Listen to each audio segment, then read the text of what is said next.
bergabung sama kami. Sebelum saya lanjutkan perbincangan bersama Mas Raden Bagus Bima, founder Warkop Saham, kita akan lihat pergerakan dari IHSG di pukul 9 lebih 18 menit waktu Indonesia bagian Barat. Kami pastor datanya dari RTI sejauh ini bergerak menguat dengan penguatan 0,67% di level 7.584,982 dan 5 saham yang masuk ke dalam jajaran top gainers, di antaranya adalah BBCA, DSSA, kemudian juga EMTK, MBMA, dan juga BBRI.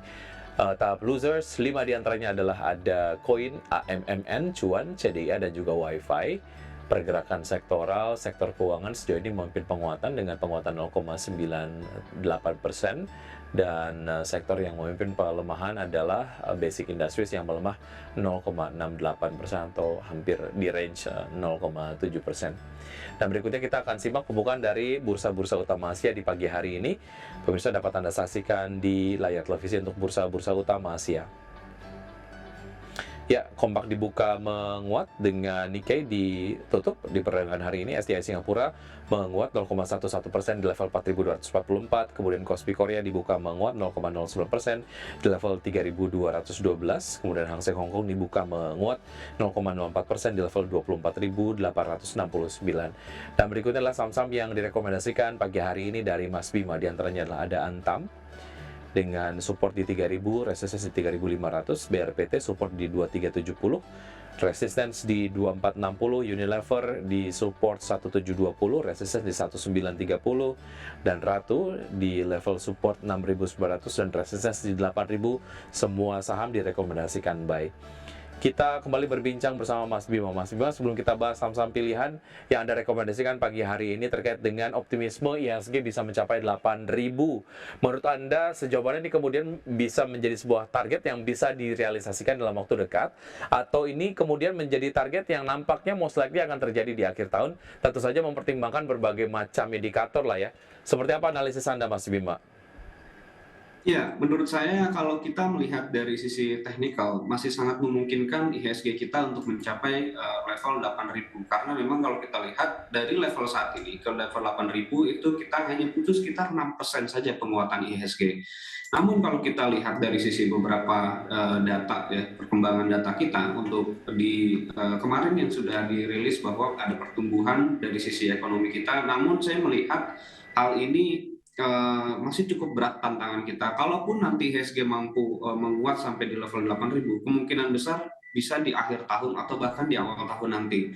Kenapa? Karena memang selain daripada beberapa emiten ya, kalau kita lihat dari sisi perbankan, dari bulan kelima sampai bulan keenamnya saja, artinya dari bulan Mei ke bulan Juni saja masih ada beberapa pelemahan yang terjadi, terutama di bank-bank besar kita di Big Four, dan ini saya melihat masih akan mengalami konsolidasi terlebih dahulu ya di kuartal ketiga ini, sehingga kemungkinan besar momentum paling terbaik untuk kita bisa mencapai 8.000 ini di akhir tahun atau di awal tahun nanti. Ini sambil kita melihat apakah ada gangguan-gangguan lagi dari global ya terkait dengan sentimen negatif yang tadi saya sampaikan, dan saya sangat berharap sekali pertumbuhan emiten-emiten yang terutama big caps itu mampu menunjukkan performanya dimulai dari kuartal 3 tahun ini. Masih ada jangka waktu, dan kita tahu juga ya bahwa saat ini kita masih dalam era suku bunga yang masih tinggi, walaupun kemarin BI rate sempat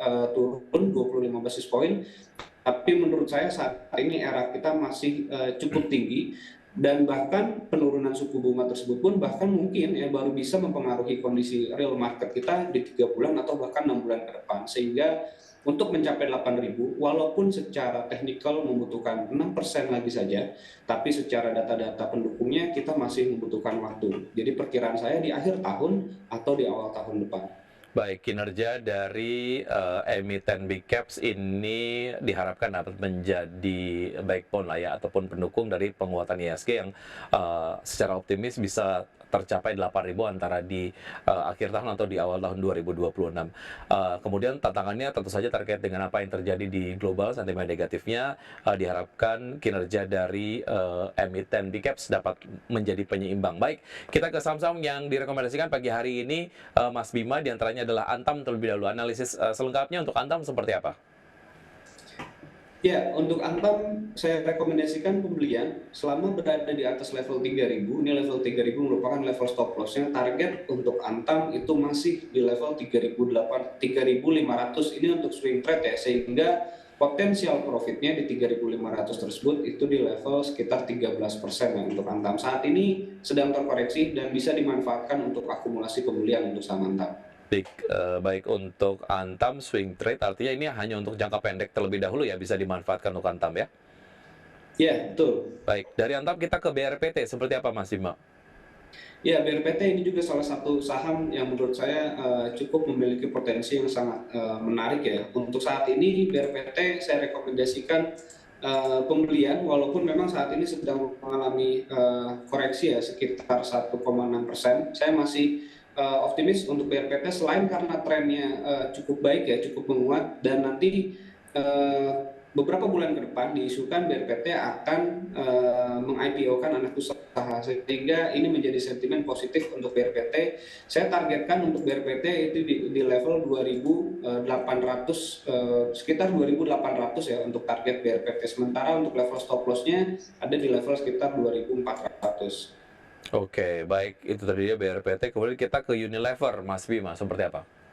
Ya, Unilever ini salah satu yang menurut saya cukup menarik untuk di pekan ini. Ya, target kenaikan untuk Unilever itu di 1.930, kurang lebih 10% ya yieldnya untuk saat ini, dan level stop loss-nya di 1.720. Unilever baru memulai akan adanya tren naik ya untuk jangka waktu pendek. Jadi cukup menarik ini sektor konsumer, salah satunya Unilever. Baik, Mas Bima, sorry kita kembali ke BRPT. Tadi untuk targetnya di 2460 betul? Atau tadi entry di Oh ya, 2810, kemudian targetnya di berapa? ya, untuk BRPT targetnya di sekitar 2.800 ya Oke, untuk BRPT untuk saat ini.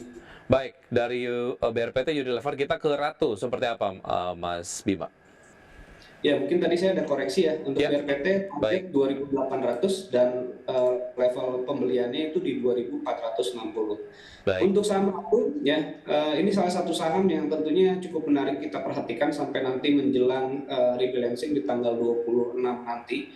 Ini menjadi salah satu saham yang masuk ke dalam list MSCI, sehingga saya targetkan di level 8.000 untuk kenaikan saham Ratu bisa perhatikan ya sampai menjelang nanti di tanggal 26. Saya pikir ini menjadi salah satu saham yang cukup menarik untuk kita perhatikan di antara saham-saham konglomerasi grup PP yang lainnya ya. Baik, itu tadi dia saham-saham yang direkomendasikan untuk hari ini ataupun pekan ini ya, karena tadi Anda menyampaikan untuk Unilever saja menarik untuk pekan ini, begitu ada Antam, BRPT, Unilever, dan juga Ratu. Baik, kalau kita lihat tadi sempat diupdate pukul 9:18 waktu Indonesia bagian Barat, IHSG masih kemudian bergerak menguat. Di perdagangan hari ini, seperti apa Anda memproyeksikan pergerakan IHSG-nya Mas Bima? Iya, saya pikir sangat menarik ya untuk di perdagangan hari ini. Paling tidak IHSG sedang mencoba mendekat lagi ke level tertinggi yang di bulan kemarin itu sempat tercapai di 7.680.